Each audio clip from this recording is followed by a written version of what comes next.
because I bought Apple before they did a 7-to-1 split, but just for round numbers, they did a 7-to-1 split at around $700. So just for round numbers, I'm going to go with that. So let's say I had 10 shares of Apple. And at that time, the 10 shares were worth $700 each. So 10 shares, $700 means that I had $7,000 in Apple, right?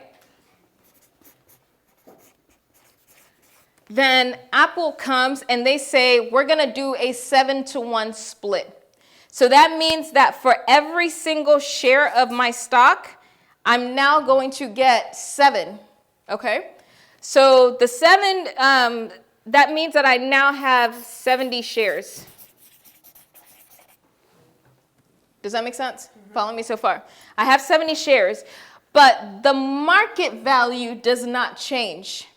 So that means that my 70 shares are now worth $100 each because this is not changing. Okay. All right? So then that means that Apple now has I have 70 shares of Apple at $100 each instead of 10 shares of Apple at $700 each. Does that make sense? Yes. Okay, fantastic. Remember when we looked at BRKA? That's Berkshire Hathaway, right? Since their onset in 1960-something or 1970-something, they have never split. That's why they're $343,000. Okay? If you looked at Apple, if Apple had never split, they probably would not 300,000, but they would be very expensive. The other expensive stock that people talk about is Amazon. Amazon is trading over $2,100 now. I don't know what they closed at Friday, but they were over $2,100. And a lot of people are saying that's too expensive. They're waiting for Amazon to split. Okay? Now, a reverse split is just the opposite. And what tends to happen is that you'll see a split when the stock price is getting too high. You'll see a reverse split when the stock price is getting too low. Okay? Is there a boundary for that? No, it's just based on when the company, it's based on the discretion of the executives and the board of directors. That's what I was going to ask you. Yeah, Okay, it's 'cause just, I was wondering about like yeah. stock. Yeah, no, we're not So splitting. it's gonna split soon. That's why I didn't sell Oh, it. no. I don't think we're splitting soon. So a reverse split works just the opposite way. If you had 70 shares at $100, right? That was my initial ones, but they wanted it to be more expensive, then they can consolidate and they can do a reverse 7-to-1 split. And so I now have 10 shares at $700. So that is a stock split versus a reverse split. And the point is so that people can buy? Like, why would No, to make the stock look more expensive. So this one is obviously like, why would you do that? But think about it if you initially had a stock that was $20 or $40 and the price has gone all the way to $1. So you want the stock to look like it's a value stock and it's not a penny stock, right? Or trading. So you'll do a reverse split. Exactly. Yeah. So it's a perception thing. But does the market punish people for doing reverse splits?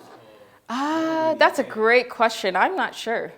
I'm not honestly not sure if they punish people for doing reverse splits. The response I would have is that the punishment will come from the investors. Oh, of course. Yeah. So when he says a market punishing, it means that people selling their stock. All right. So let's look at a little bit about the classification. So remember, I said that there were three. There were growth stocks, value stocks, dividend stocks, and IPOs. Right. I include IPOs. IPOs, they really are growth stocks, but I separated them because people need to understand when you're buying a stock that just IPO'd, you're buying dreams at that point, okay? I don't want to make sure y'all understand. You really are buying dreams because the company, I've not seen a stock where a company, or I've not seen an IPO recently where a company was profitable. A lot of them are losing money, and their reason they're IPOing is because they're trying to raise cash, okay? So a growth stock, Amazon, Square, Netflix, these are stocks that are higher risk, but they also have higher valuations. Remember, the greater the risk, the greater the reward. The greater the risk, the more you can lose. So Square, I actually have Square stock, right? Because I like the company and I believe in what they're doing, right? But last year, Square stock was not pretty. They crashed. Like I think they got all the way down. They were sub 60, right? Easily. And I think I had bought in at like 80 or something, right? But for me, yeah. So for me, I'm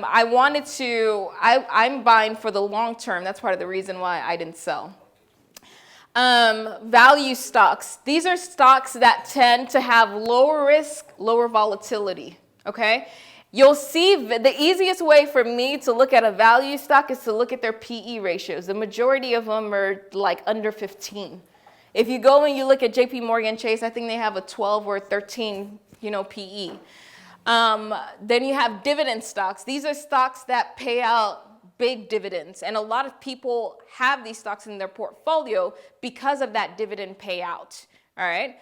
And then these are the highest risk, high volatility. Beyond Meat, when they IPO'd, did they IPO at 40 something dollars? I want to say 40 or $50. They ran all the way up to 180 in like days or weeks. Let me say weeks.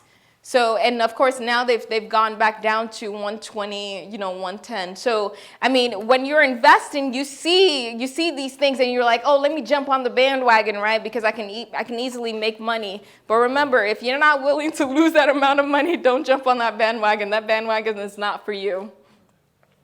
All right, before we get into mutual funds, let's go ahead and let's break here. We're a little bit behind, but I'll say let's break here so that you guys can use the restroom, get some food, and then we'll take a 10-minute break, and then we'll come back.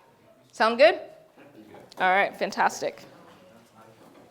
So we'll be back it's 10:26, so let's come back at around 10:36, 10:40, close.